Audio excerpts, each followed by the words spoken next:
All right, folks, welcome back to Mike and Maurice's Mind Escape. We have episode number 77 today. Carolina Bay's Impact with Chris Cottrell from the YouTube page Dabbler's Den. Why don't you check out his YouTube channel, Dabbler's Den, and you can check us out at mikeandmauriceMindescape.com. You can also check us out at patreon.com/Mike and Maurice. What's going on, Chris? How you doing? Hey guys, I appreciate you plugging my channel from the beginning. I know that there'll be things that we don't get into today, and I'm pretty sure that'll be covered in my channel. You know, on my channel, I've got a playlist there of I think almost 30 videos directly related to Carolina Bays and the impact that likely happened, 12,800 years ago. So.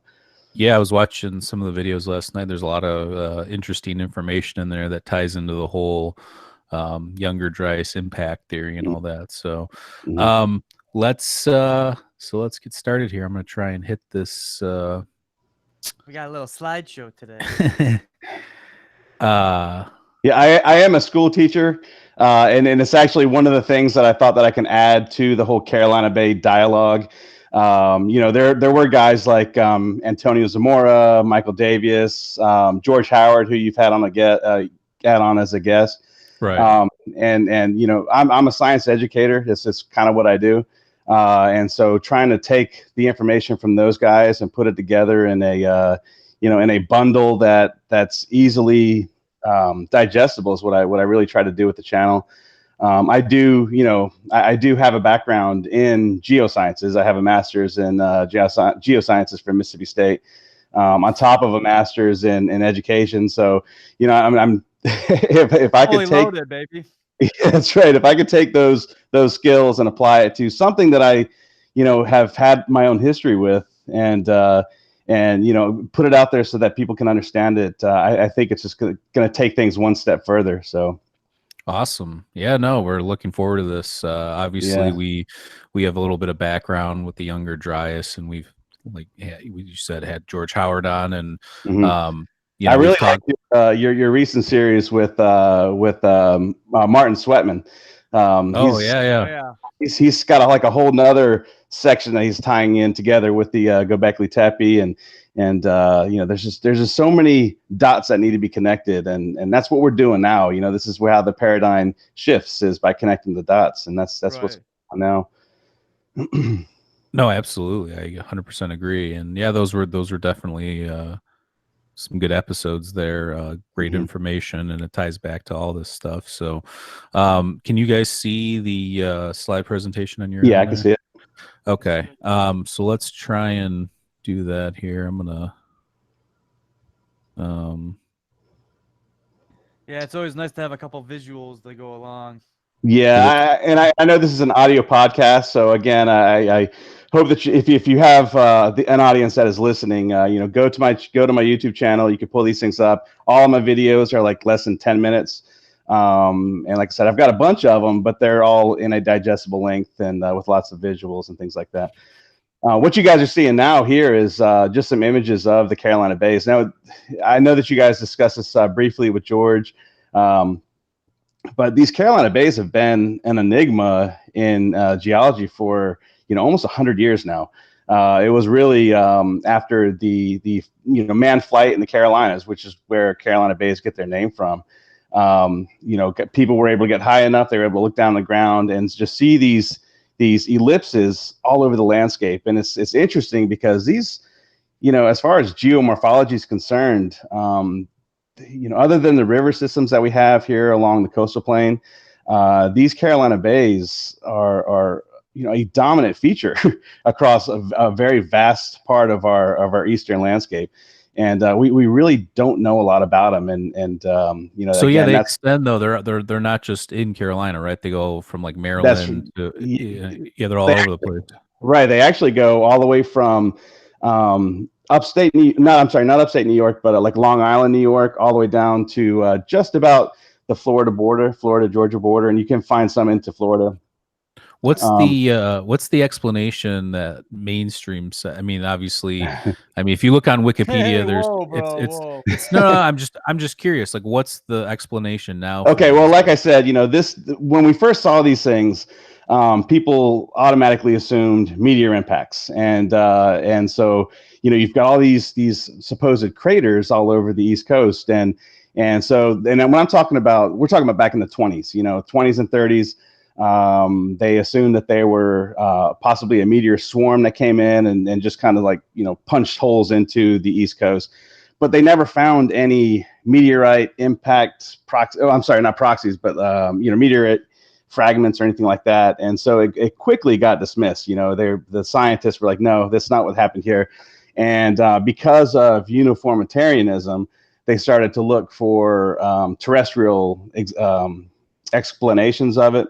Mm-hmm. And so what they ended up settling on was wind and water erosion.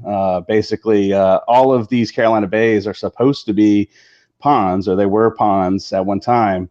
And due to persistent winds from, especially during ice ages from a certain direction, they would redirect the sands and the rims of these ponds to form these ellipses. And this really should have been clue number one that something was amiss. Mm-hmm. Natural processes have a very hard time being uniform. Right. To form these perfect elliptical shapes, there's something else going on there. But it kind of helped explain a lot of their predetermined notions. And so that's kind of what they went with, and that's where we're kind of. Since they never found any, like what are the other things found, like microspherules and stuff found in some of the other. There was a bay that George Howard was actually part of. It's actually called Howard Bay after George, and nice. They found all kinds of stuff inside of that bay. And an interesting thing about that bay, specifically Howard Bay, was that they had like zero evidence that was a pond before becoming a Carolina Bay. Which kind of debunks the entire, I hate using that word, by the way, debunked, but it kind of foils that idea that they were all ponds. And again, when you start looking at things like the LiDAR that I'm sure we'll get into here in a minute, okay, these things are everywhere. They're all over the East Coast. And to assume that each one of them was a pond and they were all perfectly shaped by persistent winds is just kind of, in my opinion, it's a ridiculous notion. And but that right now, that's the current explanation of Carolina bays, and it hasn't been changed yet. Gotcha. Yeah. So and again, it's frustrating because I don't know if either one of you are betting men. Maurices for sure. I am. I don't, if you're rolling the dice, how much are you going to put down on rolling threes 2 times in a row? And it's the same thing with these Carolina bays. If to get 2 perfectly shaped Carolina bays back to back would be, an amazing thing. And we have thousands and thousands and thousands of them. There's literally like over 55,000 that are known. Wow. And I think hundreds of thousands if we actually go in and look at the ghost bays and there are I shouldn't say impacts, but there are bays inside of bays.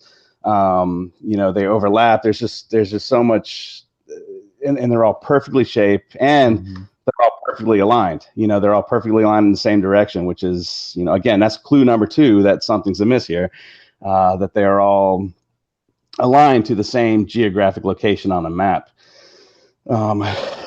So let me go to the next slide. Hold on a second. I want to ask him, what do those plants have? What's the significance? That's actually where Carolina bays get their name. They were found in the Carolinas, and that's actually a bay tree, and that's where the name Carolina bays comes. It's not named after like a water feature like you would think of the bay or something like that.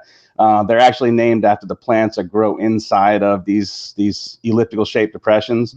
And if you guys have ever had spaghetti with bay leaves in it, that's where the bay leaf comes from. Down here in the South, we have crab boils and things like that, and there's always a few bay leaves thrown inside the crab boil. But that's where the name comes from. The Carolina bays, the bay trees that grow inside of these depressions. So, and there's all kinds of neat, interesting things that grow inside of these bays.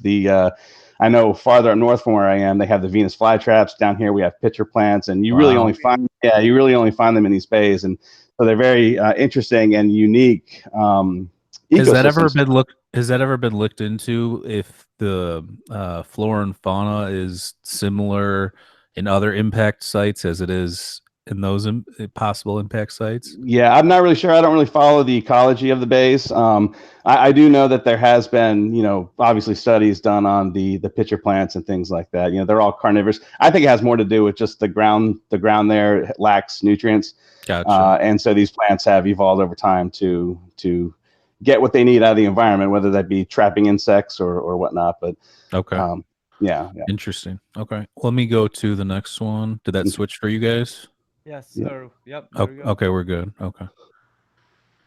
So what's going on here? So this is just the target or the bays along the East Coast, and then what are the where's the other one? Is that Montana or is that that's actually Nebraska? Nebraska. Oh, okay. Yeah. Okay. So here's strike three again. If we're adding up evidence, to try to solve a mystery, we've got all these bays. They're all perfectly shaped. They all are oriented the same direction. Now, if we go to farther west, the same distance away from where they're all pointing to, we have another set of perfectly shaped elliptical depressions that all point to the same location on the map. And this is in Nebraska. They're called Nebraska rainwater basins here. Okay. Yeah, and they actually all have different names depending on where you find them, but they're all the same shape. They're all the same, orientation. They may be slightly adjusted depending on where you find them. And Antonio Zamora has a great video explaining why they might be shaped differently in certain locations. But the key here is that they're all in unconsolidated sediment. It's all in sand. And so if we are looking at a secondary impact, which we'll talk about in a minute, it required a matter or a median for these things to be shaped and formed. And it's the sand in this case. We could talk about that in a second. How did they discover was it LiDAR in Nebraska, or how did they discover? Because you can obviously see them along the coast when there's water features and stuff like that, but I assume these other ones are not necessarily near any water features. No, but they are. I'm assuming that they were also found by visual, aerial photos. They're exactly the same. They look exactly the same. Gotcha. The big difference that we have in Nebraska is that that's big time farm country, and a lot of the Carolina bays have been worked over, so they're harder to see from aerial photos. But when you look at them under the LiDAR, they just pop right out, and you can see that there's thousands of them over there. And they, like I said, they all point to the same spot in the map. And you guys are from Michigan, aren't you? Yeah, actually, we're both from outside Detroit, but we're big campers and hikers and stuff, so we go up north a lot. So, but yeah, I know the Saginaw Bay.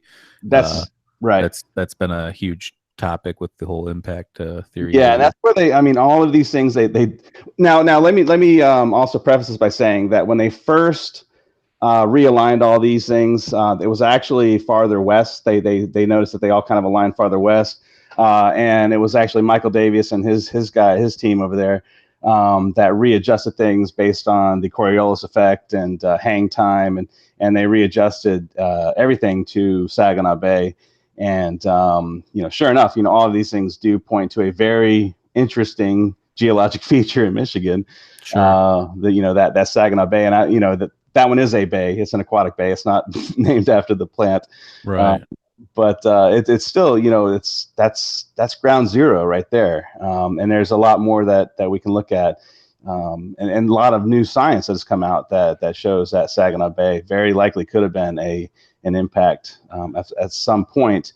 And what we're saying now is that this impact, if we go back into the last ice age, this whole area was covered under the Laurentide ice sheet. And so if something did come in and smacked right into the Laurentide ice sheet, that these Carolina bays would be secondary impact features, not primary like they originally thought back in the 20s and 30s, but they are still impact features caused by a primary impact into the Michigan area, Saginaw Bay, and there were gigantic chunks of ice that got slung in all in a perfect pattern around the impact,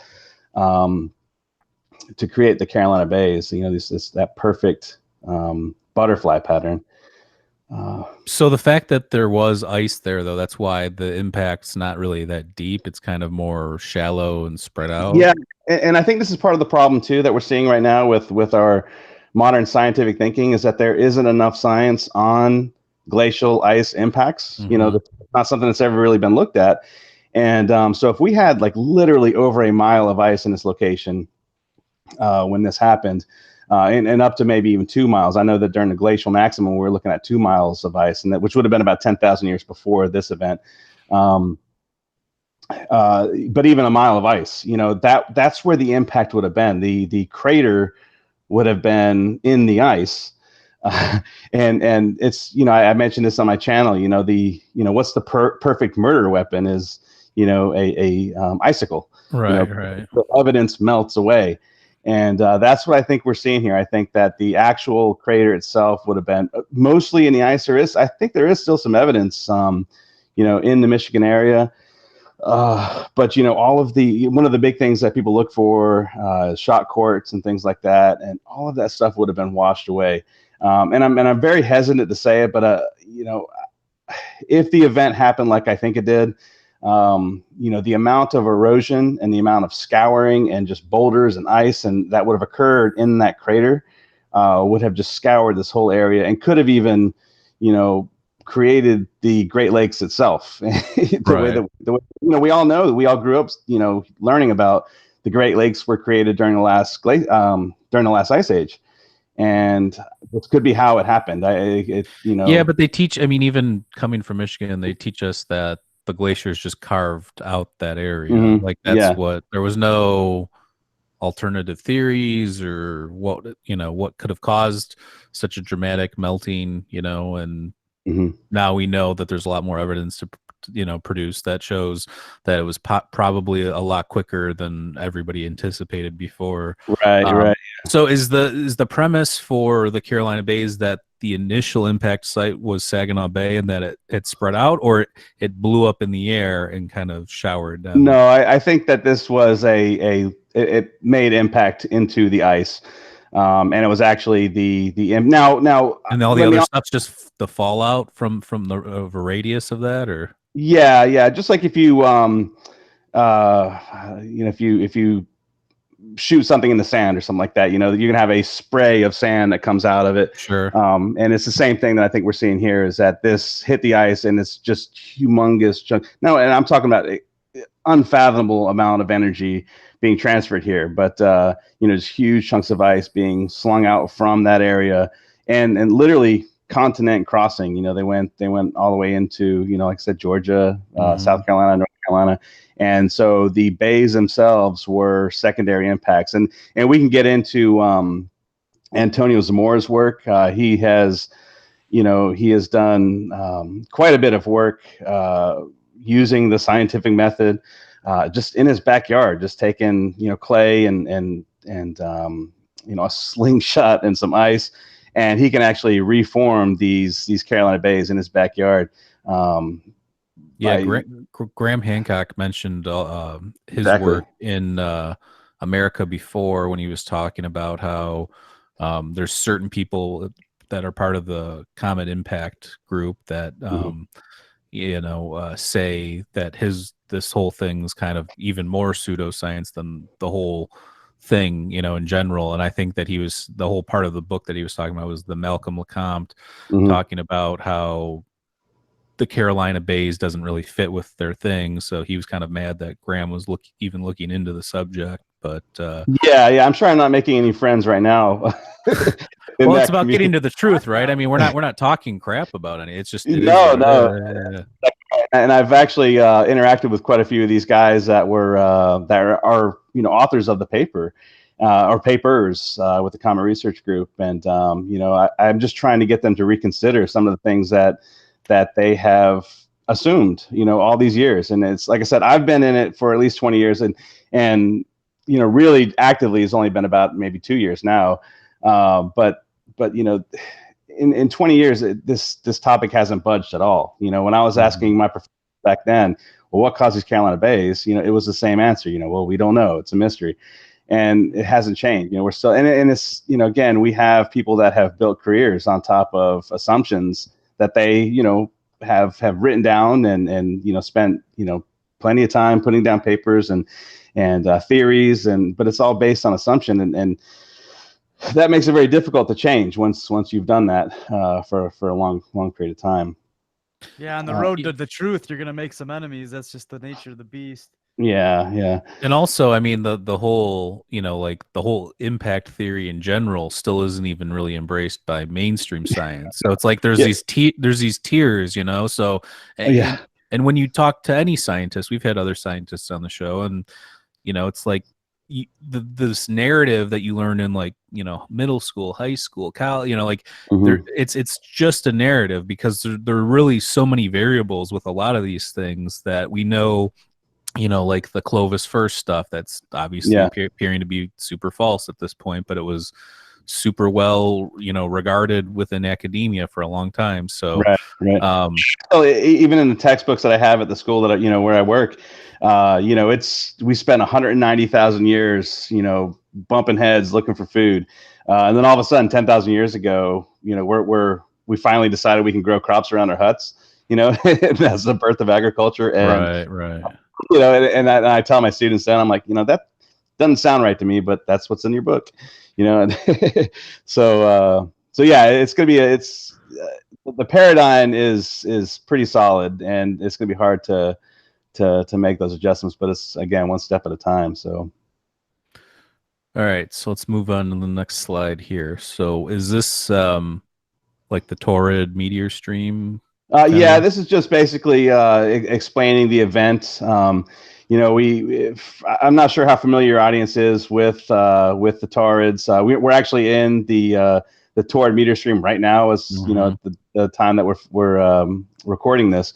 But we actually pass through this twice a year, and we have been doing this for thousands and thousands of years. And basically, we had a comet. And this comet was breaking apart as it went around the sun, which has a lot to do with tidal forces. As a mass moves around the sun, you're going to get pulls, and it's going to fragment. But now we have we just have bits and pieces of this thing in this giant ring around the sun. And as the Earth goes through this area, we get pretty meteor showers. We get shooting stars and kids staring at their windows and making wishes and things like that. And but occasionally, we do run through this area, and there are chunks bigger than shooting stars, and they can actually make it to Earth. And when that happens, that's when bad things can happen. And when we go camping in northern Michigan, first and second week of August, I think we usually are there for the Taurid meteor showers. But I don't know why that's. Yeah, well, I know that it could be another Taurid. It could be another meteor shower. I'm not exactly sure in August. I know that we crossed through the Taurids during this time of year, during the or maybe it's the Perseid. I think it's the Taurid, but I could be wrong. There's a couple of them, but yeah, and even those other bands that we go through could also have larger chunks in them that can cause some big time devastation. But I think it's pretty well known that some of these bigger chunks are in the Taurid, band, and as Earth passes in and out of them, a lot of times we think of meteors as being rogue objects, just shooting through space and they just happen to run into us. But that's not really the case. It's Earth crossing their path, and as we're moving around the sun, we end up sometimes just having a head-on collision with one of these fragments. And 65 million years ago, we know one happened that took out a majority of the dinosaurs. And I think now we're looking at one that happened much more recent that almost ended us. Right. And again, it was just a piece of space junk that we happen to run into. And we do it twice a year, during this time of year, early July, and then again in late October, which is interesting too. because we have a lot of myths and fables that come out of that end of October time. Right. You know, that get related with Halloween and witches on broomsticks and dragons and things like that. And I think that's what they're talking about. They're talking about these in the Day of the Dead, for instance. You know, right. We're just now. It's interesting too because just a couple months ago, another paper came out looking at the younger Dryas in South America and the impact proxies that they're finding there. Where there could have been very large air bursts. You mentioned that a minute ago. Air bursts into, you know, above South America that would have caused tremendous damage down there at the same time. So I think what we're looking at here is a swarm. We kind of ran into rush hour, you know, of the Taurid meteor stream, and we kind of got pelted. I don't think it's just a one event, you know, one impact event. It's part of a major event, and that's one reason why it's been so global and worldwide. Do you think the little picture there of the Laurentide ice sheet with the Saginaw impact site, do you think that they could find, do you think the projectiles, there's anything that went up like into Canada that could still be maybe in some top layers of soil? Or, you know, that's difficult to tell. I know with talking with Antonio Zamora, because when I first got into this, I actually thought the impact would have, because I think what we're seeing now is that the impact would have come in from the southwest and crossed Americas. And that's where, I don't know if you guys are familiar with the burn papers that came out springtime last year. No. Where it's a huge paper. It's part of the Comet Research Group. Or is that the Hiawatha? No, two completely different things. We'll talk about Hiawatha if you want to, but this was actually an impact. I'm sorry, not an impact, but it's burn proxies that they're finding, like in deep lake sediment set, that about 10% of the biomass of North America was just completely scorched. Wow. Yeah, and this has a lot to do with the recent stuff that just came out of South America because they're finding the same things down there.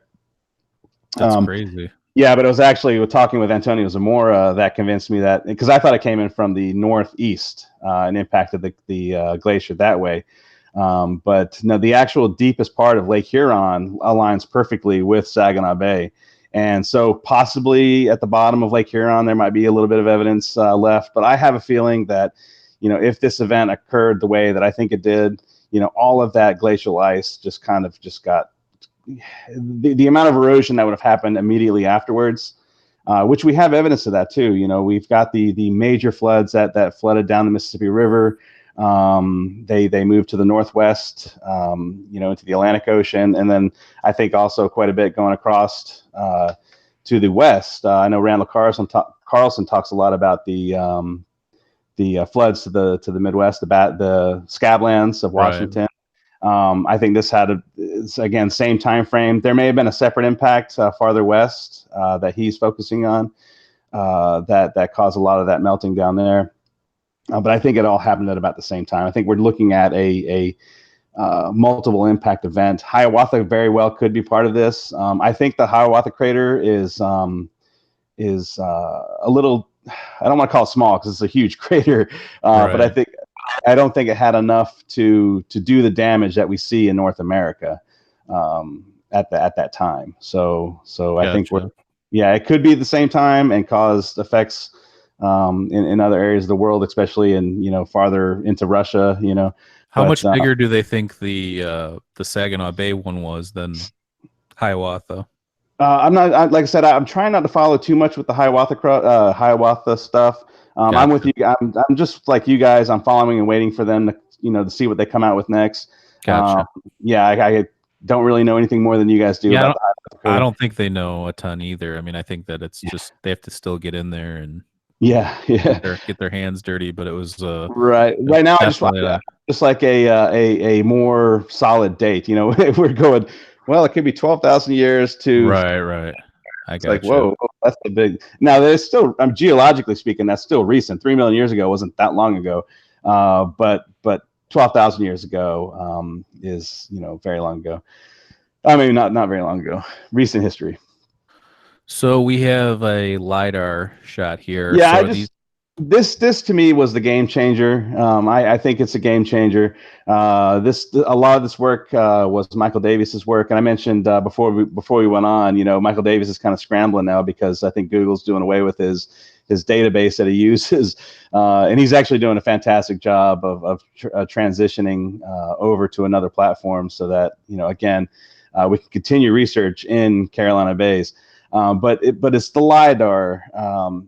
Where you can actually you can see all of these Carolina Bays, and this is just one little frame that I sent you, but they're all over the East Coast. They completely cover everything. You can see in this picture here that the bays are on top of each other. They're and again, if we look at the scientifically accepted view, every single one of these should have been a pond, and that they were all perfectly shaped by magical winds. And it's just again, if we're rolling the dice, I'm not going to bet on that happening. Forming two perfectly shaped identical Carolina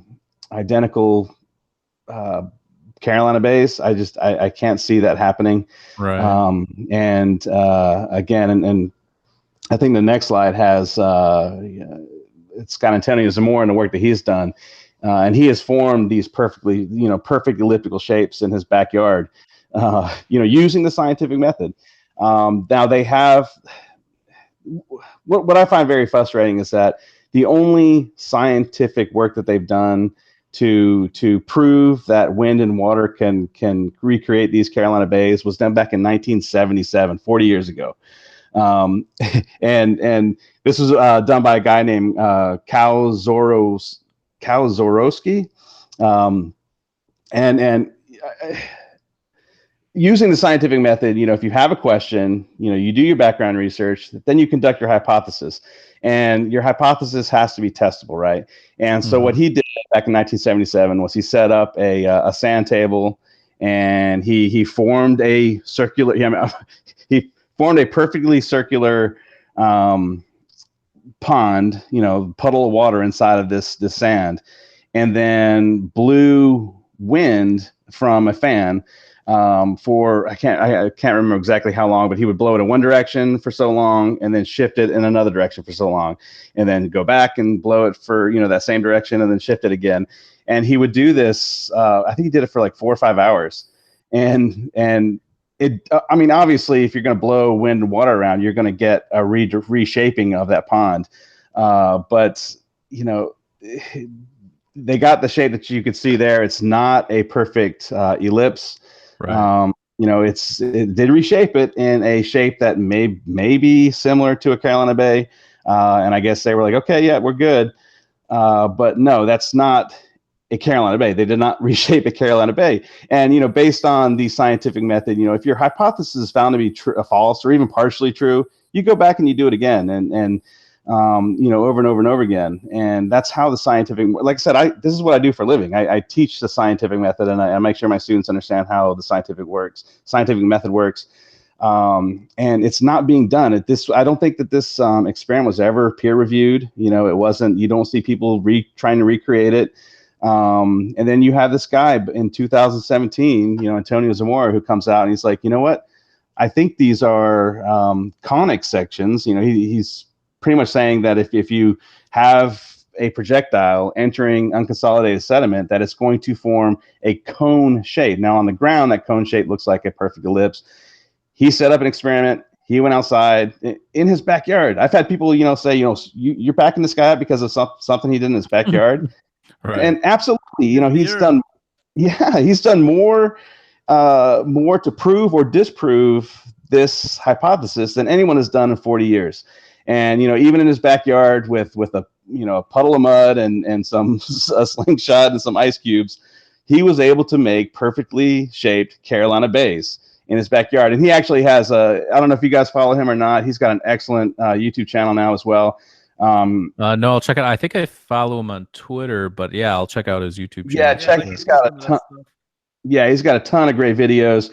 And I can't remember. I'll send you the link later on. But he has a whole video based on this experiment, and he literally pleads with scientists that have funding, say, hey, go out, get a shake table so that you can, because basically, this impact would have created tremendous earthquakes across the continent. And that's where that's in 2017, he wrote a paper basically saying that, the initial impact would have caused liquefaction of the eastern coastal plains, which is, the earthquakes cause liquefaction where the sand basically becomes liquefied because of the low water table that we have here. Everything would have been shaking. Just like if you go like to a sandy beach and stomp your feet back and forth in the water, that sand becomes liquefied. You could start sinking into the sand. He's basically saying that the initial impact would have caused that to happen on the coastal plains of the East Coast and in Nebraska. And then these impacts into that liquefied sand would have created these perfect elliptical shapes. And again, in his backyard, he did it with ice cubes in a slingshot. And he's pleading with other scientists to say, use your funding, get a shake table, set up an experiment with things that can be monitored and prove it. He's done it. That's how experiments work. They're tested and retested, and he's pleading people to retest it. And as far as I know, nobody has taken him up on it. And they really should. If there's been no research done in 40 years to prove that a Carolina Bay can be created by wind and water, then peer review Antonio Zamora. Do it. I mean, obviously he's put in work, because Graham Hancock's not going to just mention you in a book unless you've done something, Yeah. So, just even speculation wise, even if it's all speculative, it's still, like you said, somebody needs to take a look at this and just either dismiss it or be like, there's something here, Yeah. And like I said, I don't think it's speculation now. If you have somebody he's written a paper about it, that paper was peer reviewed. It's been published in the Journal of Geomorphology. That's a big time journal. Right. That's not speculation at that point. And all it needs now is for people to retest and again, connect the dots and put the puzzle pieces together and start. Why do you think that is, that people are so hesitant to, anything that feels not certain, almost within, like within the science community, like something that has very little bearing at a certain point, people just shy away from it, and then it just sits there like on a shelf until somebody comes along and is like, whoa, let's take a look at this. It happens with a lot of the fields of science. Well, why do you think that is? 2 words: pride and ego. Like literally, I think that we have, again, you have people that have built careers on the assumptions that they gathered, and I don't want to fault them, because they didn't know any better at the time. Again, if we're looking at Carolina Bays, we didn't have Google Earth 25 years ago. We didn't have LiDAR 25 years ago. We had a couple aerial photos, and so I don't blame them for having those views. But as new science and new technology comes along, that's how science works. You have, and I've had people recently that, I've tried to talk to about this, and they're like, oh, that's junk science, or, that's, that's well, like you said, uniformitarianism, like these people, like there's a certain narrative, or even John Anthony West talks about it with archaeology, like the Church of Progression. It's just this idea that we're constantly outsmarting ourselves from the past, when really there's probably so many things that we've either overlooked or put aside. Yeah. And I think that's where the paradigm itself is going to start to change, is by re-looking at, re-identifying what uniformitarianism is. That's the law of uniformitarianism states that Earth changes 1 grain of sand at a time, one gust of the wind, and things like, and we have to re-identify. We have to realize that no, there are sudden changes that can occur, and when they occur, they can change the Earth, and at least parts of it. And until we do that, we can't really move forward on a lot of this other stuff, especially when it gets into the anthropology that I know that you guys follow. And, we've got to redefine what uniformitarianism is, or get rid of it. And come up, because again, this is a geologic law. This is something that geologists taught from the very beginning, that this is how it is. And well, you think we'd learn from our past too? I mean, even you can go back. I mean, you can go back a long ways. Giordano Bruno burned at the stake for saying the universe is infinite.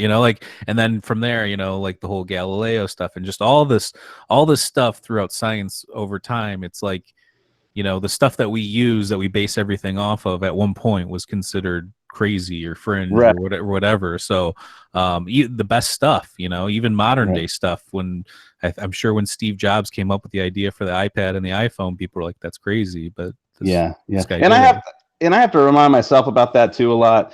Even with the dinosaurs, and again, we're looking at the same exact thing. We're looking at a cosmic impact that took out a lot of what we thought we knew.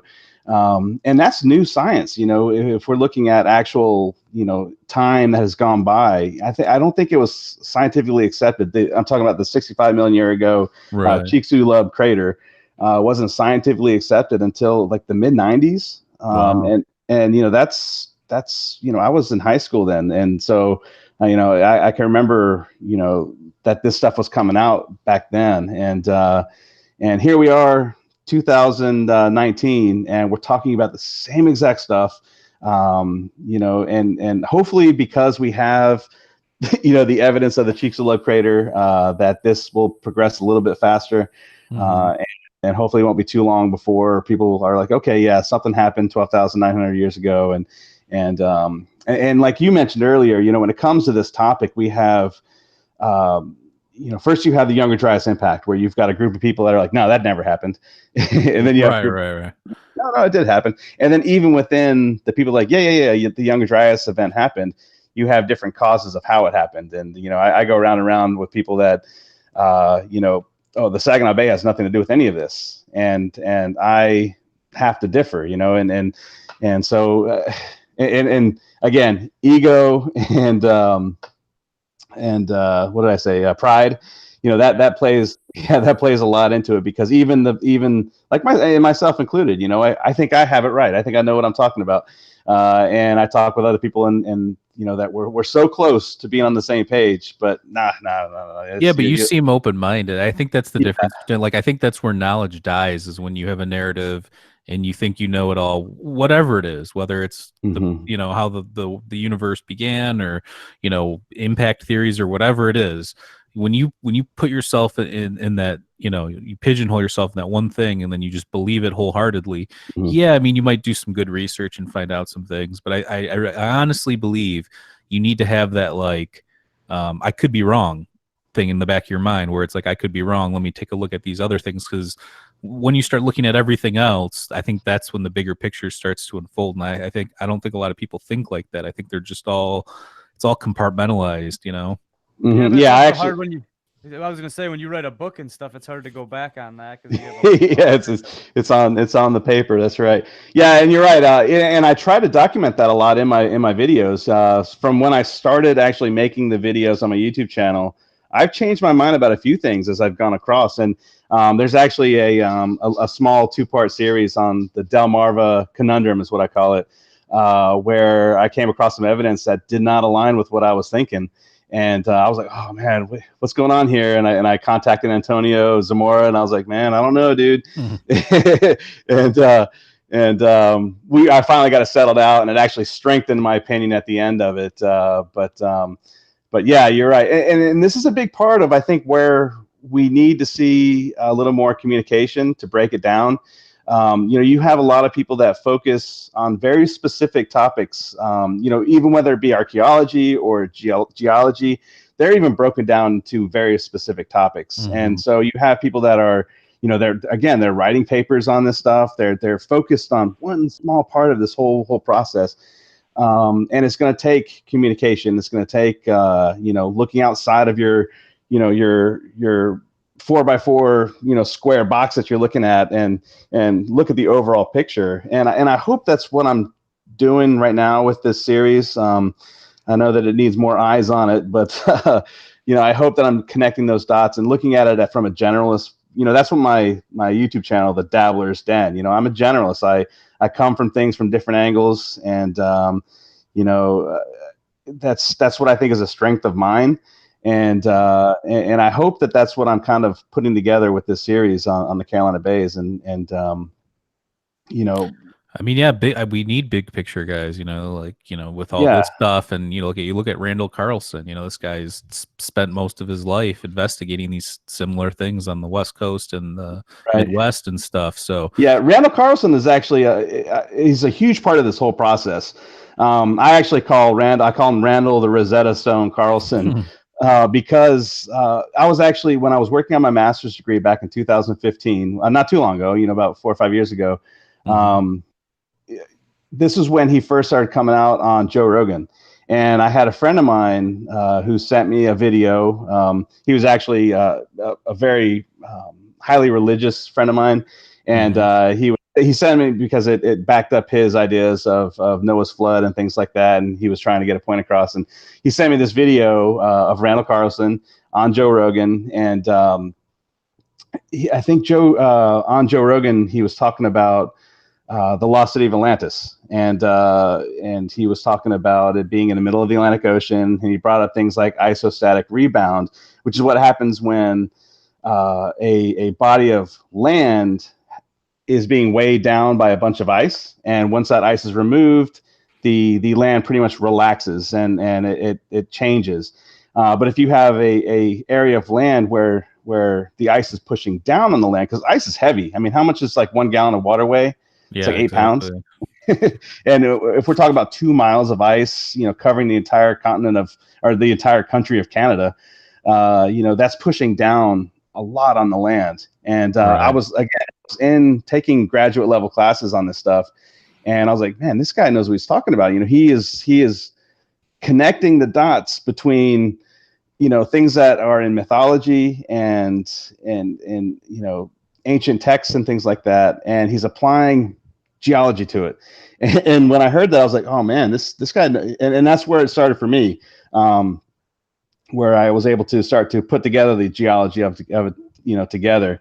And so I think, and I don't think I'm the only one. I think Randall Carlson is kind of a key figure for a lot of people in the field here, where it's kind of made us start to rethink. Growing up, mythology was mythology. You didn't think anything else about it. Right. I look at like ancient texts and mythology as there's got to be something to it.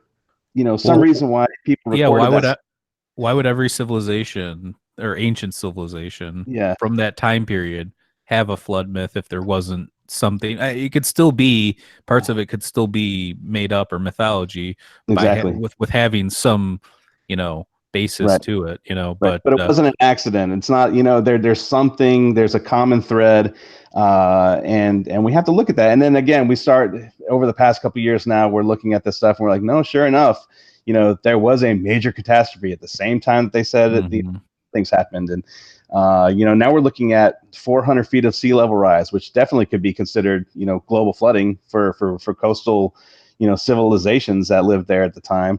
And the thing with Atlantis, that being in the middle of the Atlantic Ocean, the isostatic rebound from North America would have literally dropped, any landmass that would have been in the Atlantic Ocean along the Mid-Atlantic Ridge to drop even farther than that 400 feet. And we're looking at, there's 800-900 foot seamounts that are on the bottom of the floor that are completely sheared off from the top, which tells us, that these are, and it's not a seamount at that point, it's got another name, but we actually made a video on Atlantis, like possible locations for our other channel, Ancient Secrets, that we separated from. Well, yeah, but we came up with for number one was the Azores, because it's the convergence of 3 tectonic plates, and they have mythology that they're the mountains there, the highest peaks, if it was everything sunk below there. So I mean, I don't know, I think that's Ignatius Donnelly's my grandmother is actually from the Azores, so I always had a love for the Azores in the back of my mind anyways. Nice. And we're planning on going for my 20th anniversary to the Azores, and so if I go, it looks beautiful. I've never been there, but it looks awesome. Yeah. Well, it'd be neat to see if it is, if it is the highest mountain peaks of Atlantis. But no, I definitely do think that there, whether it's Atlantis or not, I think that there was a landmass there in the past. And again, if we look at the geology and the oceanography of that area, I think it suggests that there was a lot more land exposed during ice ages. That area. So and again, well, we know that whole thing. Yeah, even Dodgerland connecting, Britain to the rest of Europe. That whole area had more landmass, prior. Yeah. That's another one too. I've never even heard of Is it Dodger or Doggerland? I thought it was Dodgerland. It could be Doggerland. I think it's Doggerland.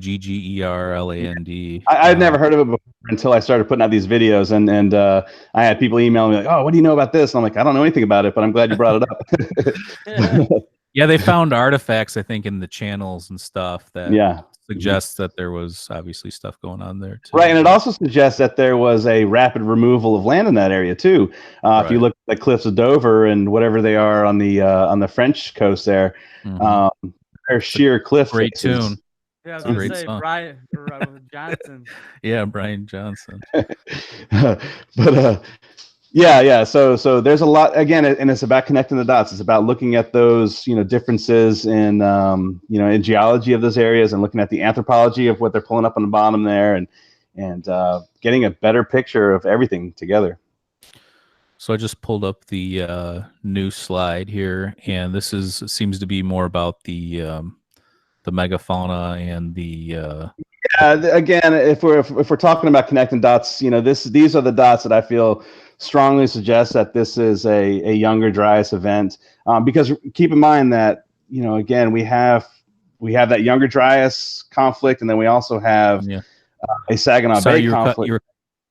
You were cutting out for a second. If you want to repeat what you were saying, so I was just saying that with the younger Dryas community, there's a difference in whether it happened or not, and then even in a Saginaw Bay Impact community, there's a difference on when it happened.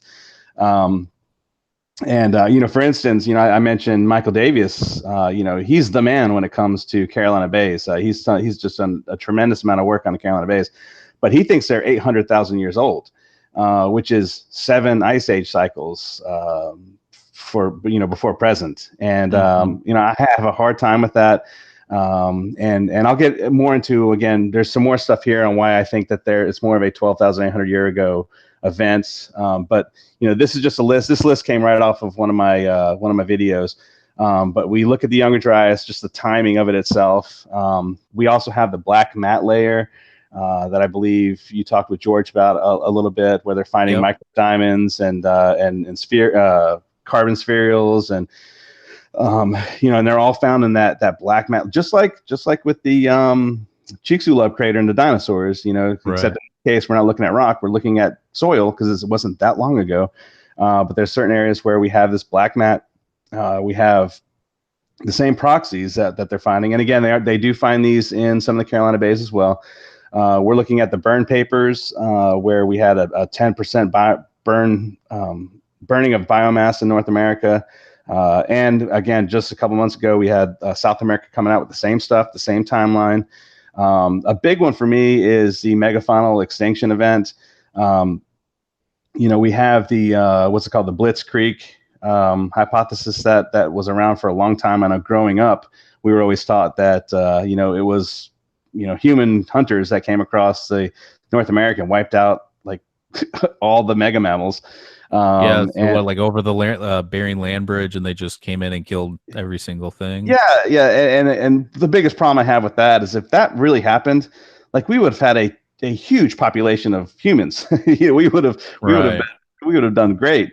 But we see the exact opposite. We see the Clovis culture going away at the same time. The extinction of the culture of the Clovis people. Maybe not every person. But we definitely see that culture or that technology that's associated with the Clovis people going away at that time.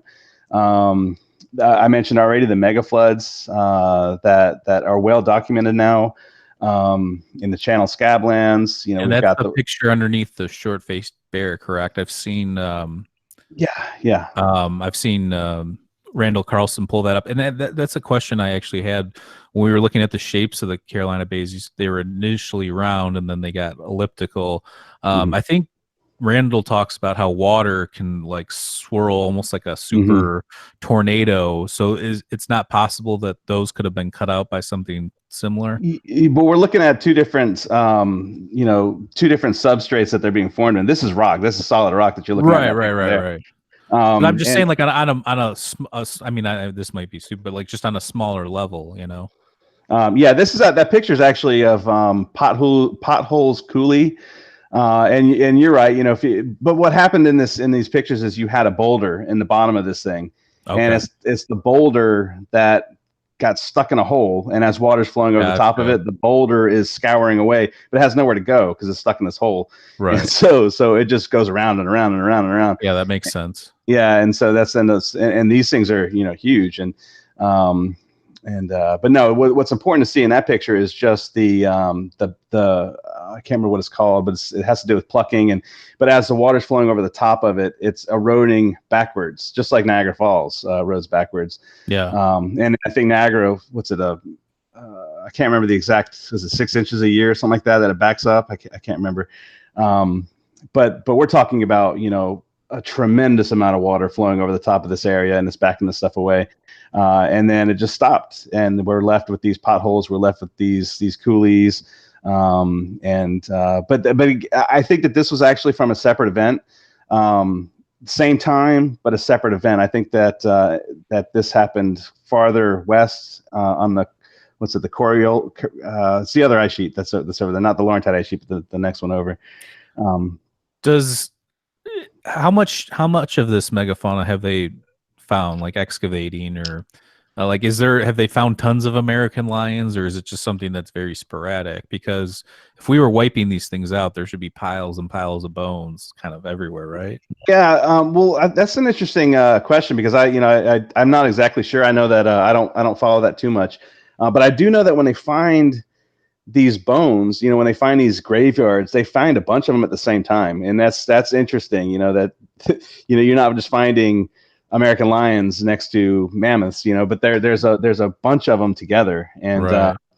Which kind of you would expect to see in a major flooding event if all these things got stuck up or caught up in it. Right. But you gotta remember too that it takes very special conditions for bones to fossilize or to become part of the record. A lot of times, especially if we're in very aerobic conditions, you're going to have a lot of bacteria and scavengers and things like that. And a lot of times, these bones won't get turned into, the fossil record or whatever. It takes very special conditions. So a lot of times when you do find these things, something did happen for them to be, completely covered and buried and allowed to remain untouched until they get redug up. And gotcha. So, yeah.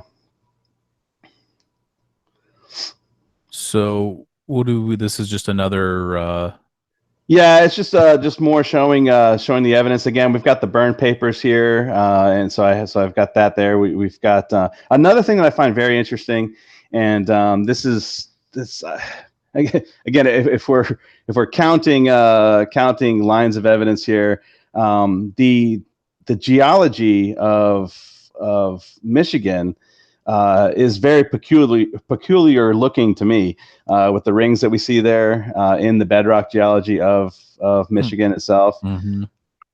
And I think what we're seeing here, and again, somebody may I could be wrong about this, but if we're looking at an impact onto ice, which would have been covering this whole area, that's where the crater would have been mainly, right? Mm-hmm. But then afterwards, we have a tremendous amount of erosion, and we also have a tremendous amount of sudden isostatic rebound. So you're going to have all that ice is removed, and it's all of a sudden, relief on the land underneath it, and it's going to push it up. And this could have been happening close to the same time that all this erosion was happening. And it's just interesting to me that we also have this ring bedrock feature at the same location that all the Carolina bays and the Nebraska rainwater basins point to. I don't know. Good evidence to me. I just don't know what else we need. Yeah, right. I know. I mean, you convinced me, so that's a start. That's the first level. Once you get Maurice, and then you get slowly. Yeah. No, but it definitely.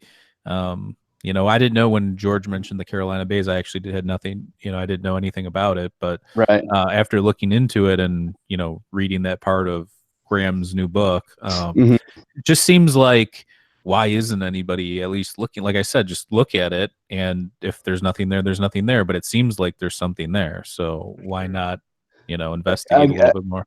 Again, it goes against what has already been established, supposedly. If you have assumptions already and you base your assumptions on assumptions, then it's hard to go back and recorrect the initial assumptions. Yeah, I mean, science is it's a lot more political than we were taught growing up. It's almost as bad as what you see on the news with actual politics, like, maybe not as bad, but it's one of those things where it's just like, when I think about it, I think of like, back in like ancient Greek times with like, Plato and Socrates and all these guys coming up with new theories and then arguing with each other, so it just seems to be a modern day version of that, where everybody just kind of wants to be right.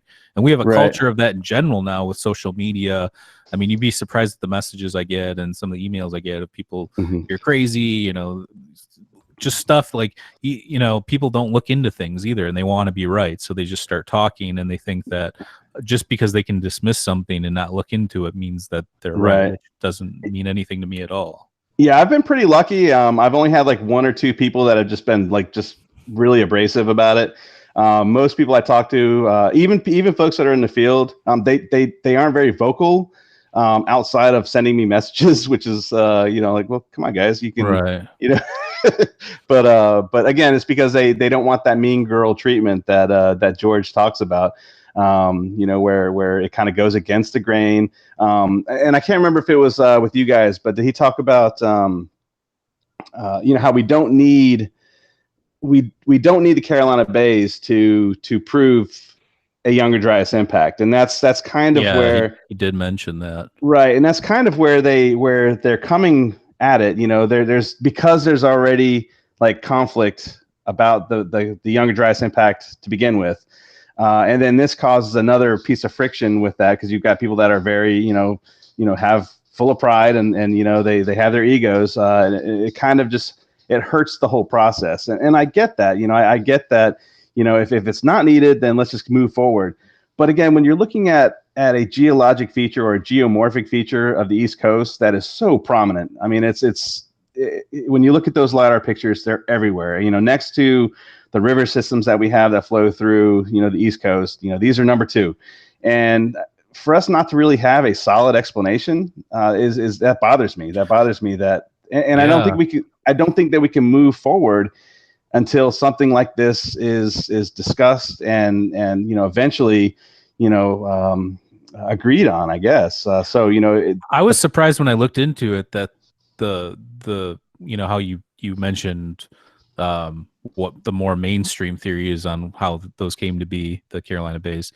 I was shocked that it didn't seem like it had much of like, it doesn't, when I look into stuff, whether it be fringe stuff or what people call pseudoscience, okay, I can see the mainstream's points. I didn't really get that sense, like looking on Wikipedia and different people's YouTube pages and just looking at different stuff, that there was much evidence for, like, this seems far more plausible than the alternative that's presented.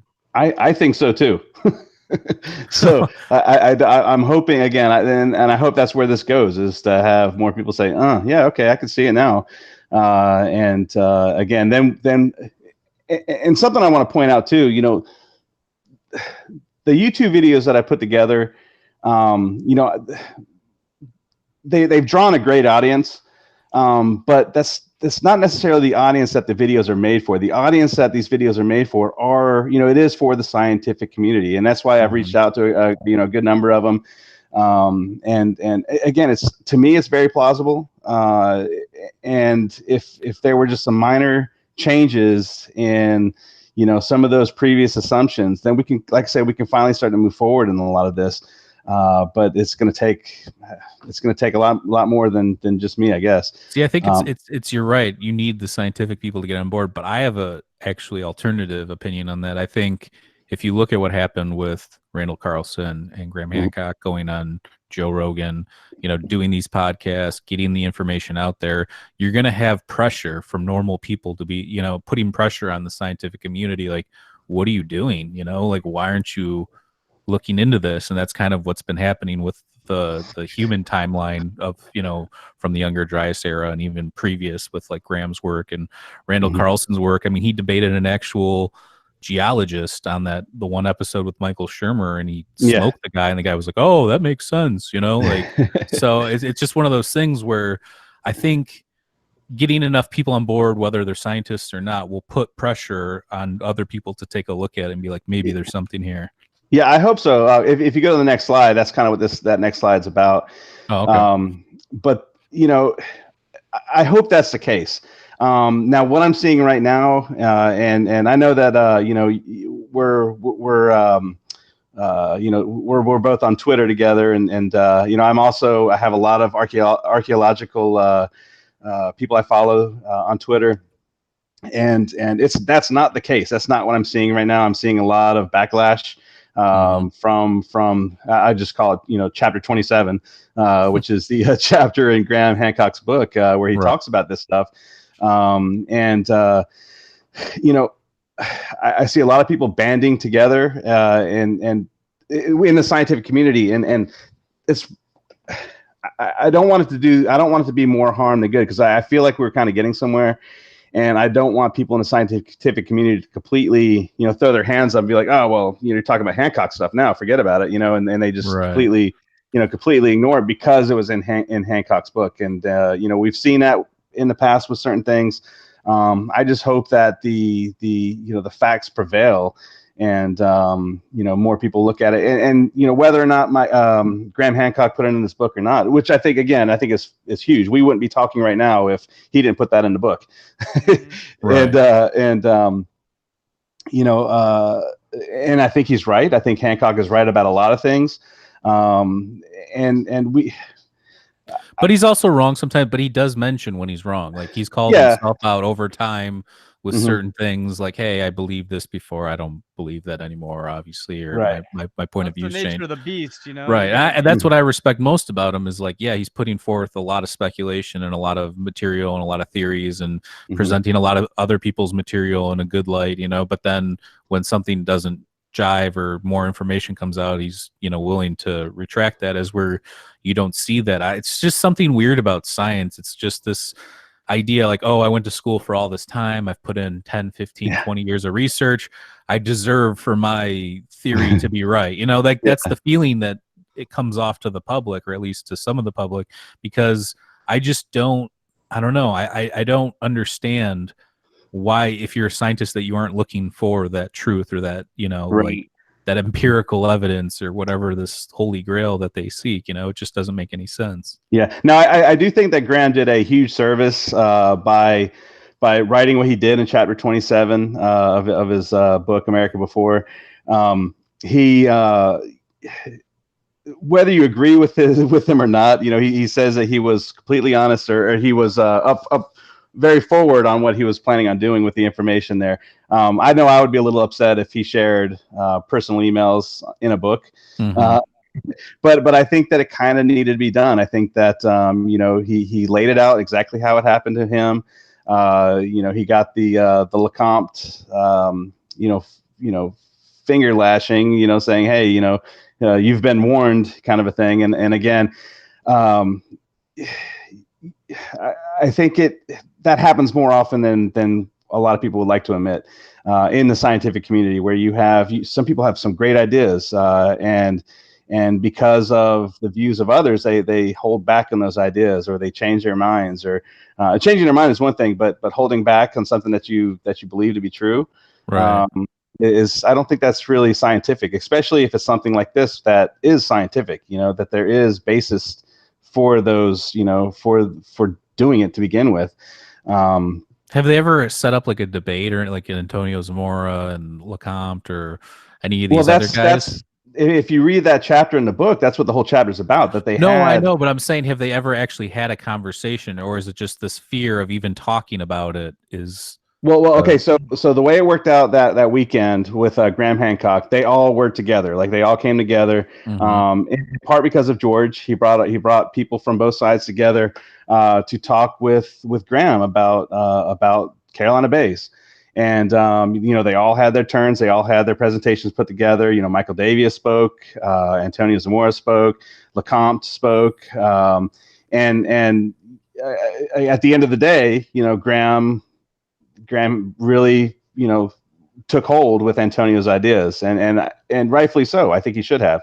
Now, of course, that's going to bring a lot of conflict where LeCompte was there, and there's another guy too, and I can't remember his name off the top of my head, but they were there together, and I, from what I'm understanding, that they did not agree with the whole thing. They were kind of rude about it, and Graham wrote that in his book. He told everybody what went down, and yeah, the psychological component's crazy because it seems like they don't want to ruin this idea of the younger Dryas Impact by having this subsidiary that may or may not be wrong according to them. It just seems like, why not look into it? It could even further and strengthen your argument that this happened. Like that part of it, it doesn't make sense to me. But I mean, I guess they have their own reason. But there is a psychological component to it for sure. Yeah. Yep. But yeah, all these guys here on that slide there, they've all had a part to play in this, and I hope that it's getting somewhere now. What's so this is another LiDAR. It's another LiDAR. This is kind of where I'm taking things now. Again, when it comes to a younger Dryas event, I think we have to look even further than Carolina Bays. And I know that they're very interesting. And honestly, I'm kind of tired of Carolina Bays. I've been talking about them now for a couple years. And I even have I don't know if you can see it, but I've got my shirt on that asks me about Carolina Bays. There's more to the story, and understanding how to read the geomorphologies of the areas should help us even strengthen a something big time happening 12,800 years ago. One of the things I'm looking at now is fluvial geomorphology of the East Coast, and you can see there the river channels that are cut into the coast. This is actually in South Carolina, the picture that you're seeing there. And I like to focus on Bamberg. Bamberg is just a town. It's actually named after some guy with the last name Bamberg. But it struck me as interesting. Bamberg. This would have been a really terrible day, and there would have been a lot of bamming going on. Yeah. But no, afterwards, if this event happened like I think it did, and like Antonio Zamora thinks it did, and we would have had a tremendous amount of ice sitting on the ground, up to like 2 or 3 feet of just crushed, pulverized ice all over the East Coast, and that ice it melted, and it had to go somewhere. And so if we're looking at these things, these rivers, and it's hard to show you on this image here, but if we went to just regular Google Earth, this is a dry riverbed now. There is water in it when we have tremendous rainfall, but it's super straight. It's very narrow, which is, indicative of a very fast moving, flowing body of water. And then it just stopped. And so we don't have any of that meandering that you would expect to see in old rivers. This is a very young river. It happened very quickly. And the geologic law of superposition, it states that one thing happened before the next thing, and you should be able to use that order of things happening to form a timeline. And we can see that there are 0 bays in any of the flood channels across, anywhere on the East Coast, which means that all of these big time floodplains happen after the Carolina Bays were formed. And some of these Carolina Bays are cut in half from river channels that occurred here. And if you go to the next slide, I think it's one of my last slides there. Okay. I think that we're also seeing catch basins where all of this glacial meltwater flowed into catch basins, which are now some of our largest swamps in the Southeast, including the Okefenokee Swamp. I don't know if you guys are familiar at all with the Okefenokee, but it is one of the largest. Yeah, it's one of the largest swamps in the country, and it's kind of, it's an anomaly in itself. It's just kind of in the middle of nowhere.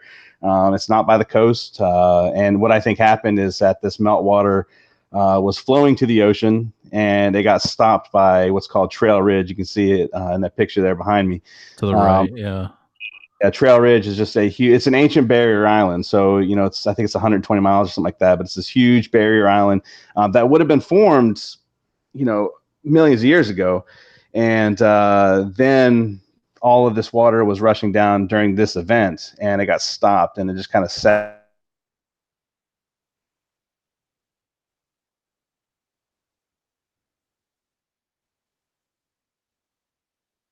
Dates back to 8,000 years, and that's geologically super young. So this whole Okefenokee Swamp is super young. That means that it formed during the Holocene. And remember, that's the division between the Holocene and the Pleistocene. I apologize for using big words, but the Pleistocene is the epoch that we were in. Then the Younger Dryas happened. Then we're in the Holocene. And so the division there is, this Younger Dryas impact. And again, if we're looking at peat moss that's only 8,000 years old inside of the swamp, then this very well could have been a huge pond, a big, nasty, stagnant lake. So is that in Florida, or? It does extend into Georgia. Yeah, it's in Georgia, but it does extend into Florida. It's right on the border of Georgia and Florida. Actually, there are only two drainages to the Okefenokee, and one is the Suwannee River that does flow through Florida to the Gulf of Mexico. And then the other one is the St. Mary's River, which I think is a breach of this pond that we were done referring to, which should probably only date back to 12,800 years ago. I don't know how to date that. I'm hoping that I can reach out to some people that may know more than I do about that, but I'm hoping to be able to date that to the same time. And yeah, the St. Mary's River I think is very new. St. Mary's, Georgia. I think there's the St. Mary's River close to you guys too. But yeah, I think this is a very new feature, and I think this related to the meltwater event after the Younger Dryas causing event in the Saginaw Bay. And so and this is actually where I started. This is actually where I started with everything. That's why I actually named this video an end to the means instead of the means to the end, because I actually started with Okefenokee, and I had to go all the way back to the beginning to tell this whole story, which took over a year and a half to do. But this is where I'm at right now with it, is talking about the Okefenokee Swamp and Carolina Bays. So, is there something that with the Okefenokee, like how you said that the rivers were cut quickly, is there something about how that sediment, or was there anything special about it that turned it into a swamp, or is that just that stagnant water over time kind of a thing? Yeah, it's kind of like I said, you can actually see there's a major river channel to the north called the Satilla River, right, which I live very close to. We actually just spent the day on the Satilla River yesterday. Nice. But that's a major. It's a major. It's also a major drainage system. But if you look at that one and compare it to some of the other ones, there's not near as much water flowing through that area. And then there's nothing else until you go all the way over to the Alapaha River to the west. And so it all just kind of drained into that area, and it just got stuck and sat there for quite a while, I think. And yeah, and there's some other interesting things. For instance, there's some really neat some of the original maps from the original French and Spanish settlements. They actually show a huge lake in the Georgia area. It's never geologically accurate. It's not in the same area, but it's somewhere in that Georgia area. And there's a big lake there. And we know, when they were drawing those maps, there's no way that there were people walking around out there, making those maps. But they're oftentimes, they use older source maps to fill in the blanks. And it's interesting because that does kind of tie into that weird anthropology. Yeah, I mean, I've seen stuff on that too. Where did I see? It was the East Coast. So. America Unearthed episode about possible Mayans reaching Georgia or something along those lines. Yeah, well, you got to remember Scott Walter that during the Ice Age.